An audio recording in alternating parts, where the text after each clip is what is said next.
Hello नमस्कार, म दिनेश खत्री। आज हामी अब यस्तो खाले प्रब्लम्सहरूलाई हेरौँ है, जुन कम्पोजिट फङ्सनसँग रिलेटेड छ र हामीले त्यो कम्पोजिट फङ्सन्स के हो, कसरी त्यसको अर्डर पेयरहरू निकाल्ने, म्यापिङ कसरी गर्ने, सबै कुरा जानिसक्यो भने अब चाहिँ त्योसँग रिलेटेड सर्टेन प्रब्लम्सहरू गर्दै क्वेसन्सले मागेको रिक्वायरमेन्टहरू फुलफिल गर्ने तर्फ लागौँ है त। ल हेरौँ, यहाँनिर के दिएको छ भन्दा एफएक्स भन्ने एउटा फङ्सन दिएको छ र एफ कम्पोजिट एफ 2 को भ्यालु 12 छ। यसो हो भने बी को भ्यालु कति फाइन्ड आउट गर भनेको छ। हेर्नुहोस् है, यहाँनिर एफ यसरी पनि लेख्न सक्छ, यो भन्नु एउटै हो। एफ स्क्वायर एक्स भनेर पनि कहिलेकाहीँ तपाईँलाई भन्न सक्छ फाइन्ड आउट गर भनेर। यो भनेको पनि एफ कम्पोजिट एफ एक्स नै हो। सो यी कुराहरूमा चाहिँ हामी क्लियर हौँ है। ल अब हामी क्यालकुलेसनमा जाउँ। गिभन इन्फर्मेसनमा हामी पहिला लिउँ। एफएक्स भनेको हामीलाई 3x प्लस बी प्रोभाइडेड छ र एफ कम्पोजिट F2 बराबर 12 हामीलाई छ भने बी को भ्यालु कति हो भनेर सोधेको छ। यसलाई हामी दुई तरिकाबाट गर्छौँ र जुन सजिलो लाग्छ बुझ्नु चाहिँ दुवै पर्यो। कुन चाहिँ सजिलो लाग्यो आफूलाई त्यताबाट अगाडि बढ्ने है। पहिला चाहिँ हामी के गर्नु भन्दा जे पढ्दै आयौँ होइन, पहिला यसरी कन्स्ट्यान्टमा सोध्यो भने नि भ्यारिएबलपट्टिबाट गर्ने र लास्टमा कन्स्ट्यान्ट सप्लाई गर्ने भनेको थिएँ मैले। त्यताबाट नि हेरौँ र सिधै पनि गरौँ है। नाउ पहिला variable F composite F x, F functions त भइहाल्यो। अब हामीले के गर्छौँ त, यो भित्रको फङ्सन्स एफलाई अपरेट गर्छौँ। सो एफएक्स फङ्सन त यसको भ्यालु कति, यसलाई त हामीले हिजो यसरी पनि लेखेका थियौँ हो। एफ भइहाल्यो। एफएक्स फङ्सन्सको भ्यालु कति छ भन्दा 3x प्लस बी छ। 3x plus be. अब यहाँ भएको यो भ्यालुलाई फेरि हामी के गर्छौँ त, यो फङ्सन एक्समा सब्स्टिट्युट गर्छौँ। यहाँ कति छ 3x प्लस बी छ। त्यो यहाँ सब्स्टिट्युट गर्दा त त्यो भ्यालु त यहाँ पनि सब्स्टिट्युट हुनु पर्यो, जानु पर्यो नि। सो द्याट यहाँ 3x प्लस बी भनेर हामी राख्छौँ। बुझिया छ है। ल त्यसो भए फङ्सन एक्स यति छ भने यो एक्स को सट्टामा 3x प्लस बी पठाउँदा के हुँदो रहेछ त, हामीसँग यहाँ 3 छ अनि एक्स को सट्टामा हामीले यहाँ कति सब्स्टिट्युट गर्यो त्यो त यता पनि सब्स्टिट्युट हुन्छ। So that 3x plus B यहाँ सब्स्टिट्युट गर्नु भने त त्यो चेन्ज यहाँ भेट्नु हो नि त होइन, किनकि यो इन्डिपेन्डेन्ट भ्यारिएबल यो डिपेन्डेन्ट भनेर यहाँ जे चेन्ज गर्यो त्यसको इफेक्ट त यहाँ देख्नुपर्छ। सो द्याट यहाँ x को सट्टामा 3x प्लस बी हाल्ने हो भने त यो x को सट्टामा पनि 3x प्लस बी त हाल्नु पर्यो। So that 3x plus be अनि बाँकी रह्यो कति प्लस बी। यसलाई फेरि पनि हेरौँ त, यहाँ कस्तो फर्मेटमा हामीले गर्यौँ त। 3 प्लस बी यो एक्स को सट्टामा यहाँ त 3x प्लस बी थियो, यो x को सट्टामा हामीले कति सब्स्टिट्युट गर्यौँ त 3x प्लस बी हाल्दा त हो यहाँ। त्यसो अब ब्राकेट खोलौँ। 3 times 3 9x plus 3b plus b equals to 9x plus 3b र b 4b भयो।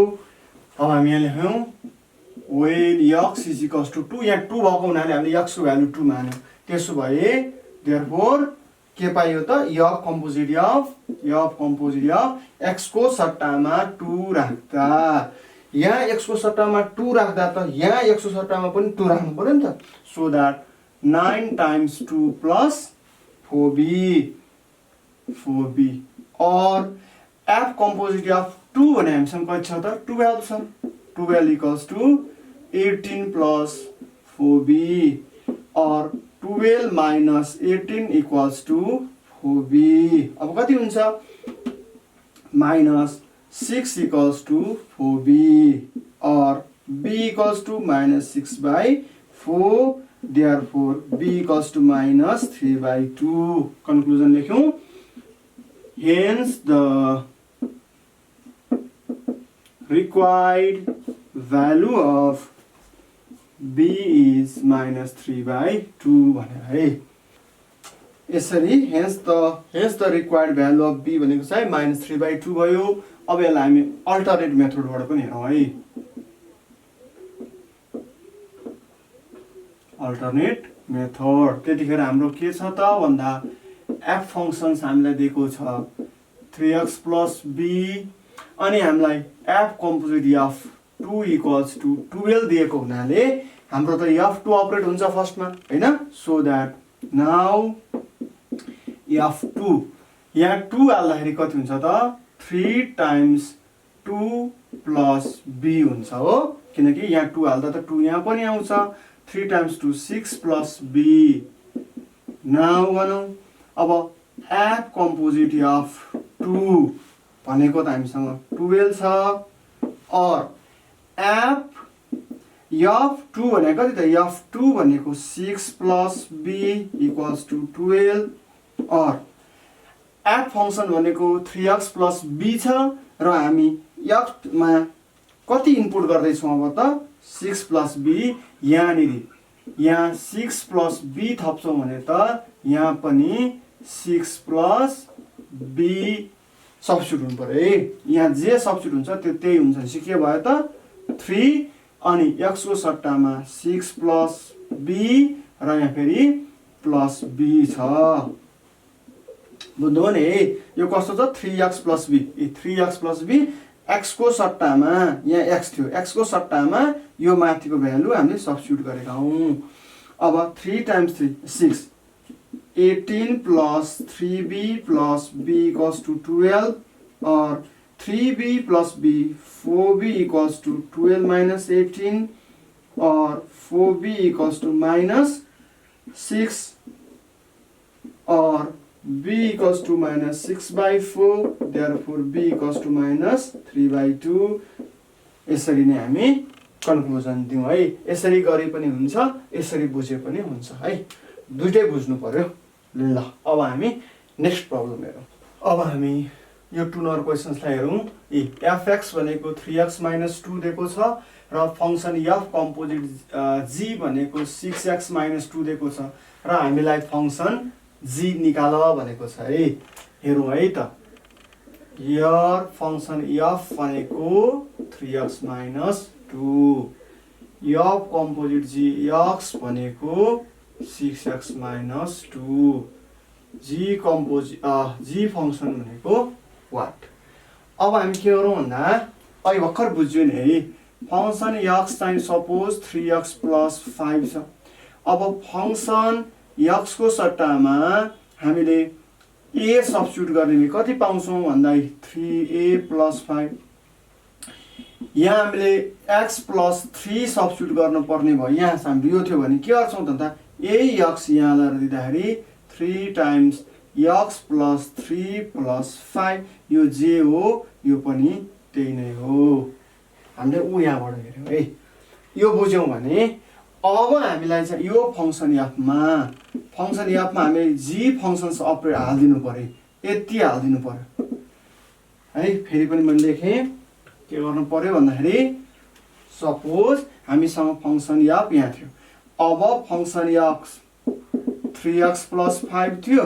अब हामी फंक्सन f मा यो x को सट्टामा g फंक्सन्स हाल्ने भए के हुन्छ 3g फंक्सन + 5 हुन्छ, किनकि यही कुरा यो डोमेन भयो भने त यो त यहाँ जान्छ, किनकि यो x भयो यो हुँदा यो कुरा नै यहाँ बुझौँ है त, अनि हिसाब यो गर्न सकिन्छ है। नाउ हाम्रो कम्पोजिट लिउँ, f कम्पोजिट g x भनेको 6x - 2 f।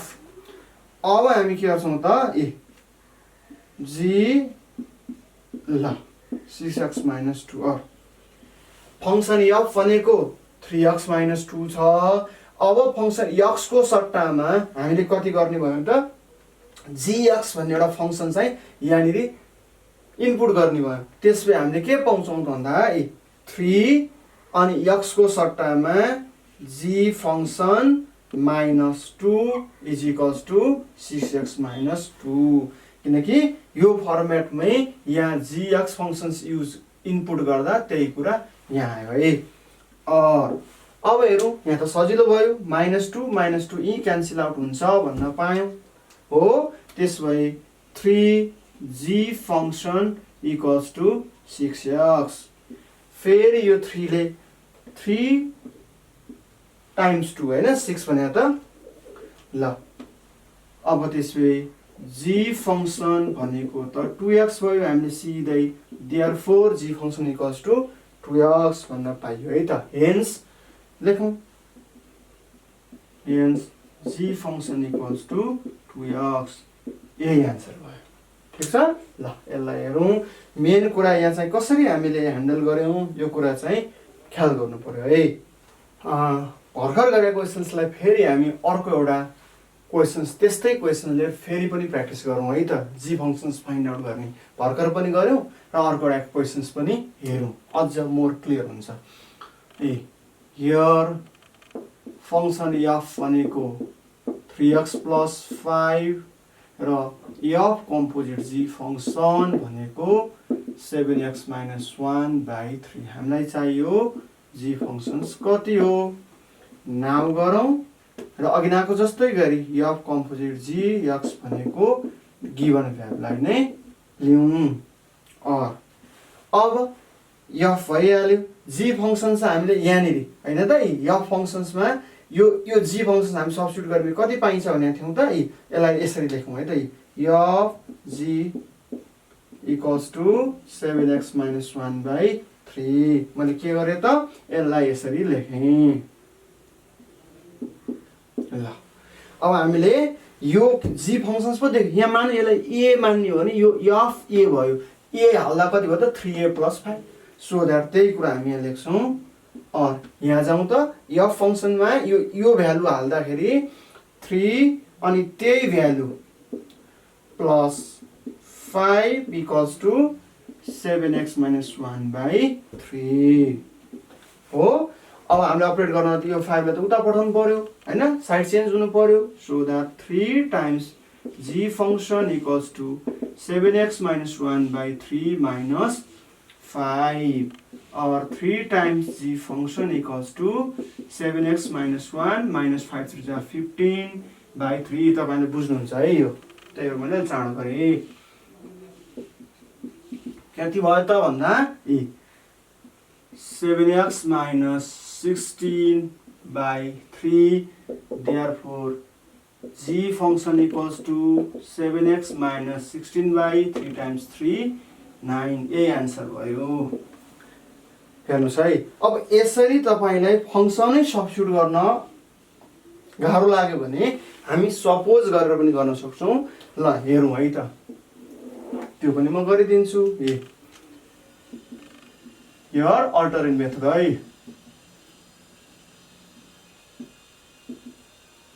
Alternative method alternate लेखौं हैन हियर fx भनेको 3x + 5 अनि f कम्पोजिट gx भनेको 7x - 1/3 र g फंक्सन फाइन्ड आउट गर्नु छ हामी के गरौँ भन्दा जुन फंक्सन्स फाइन्ड आउट गर्नु छ त्यसलाई हामी कुनै एउटा नाममा सपोज गरौँ लेट gx बी k भनेर ल g फंक्सन्सलाई हामी k मानौं यदि यो k मान्ने हो भने नाउ गरौँ अनि त बाँकी प्रोसेस चाहिँ त्यही नै हो है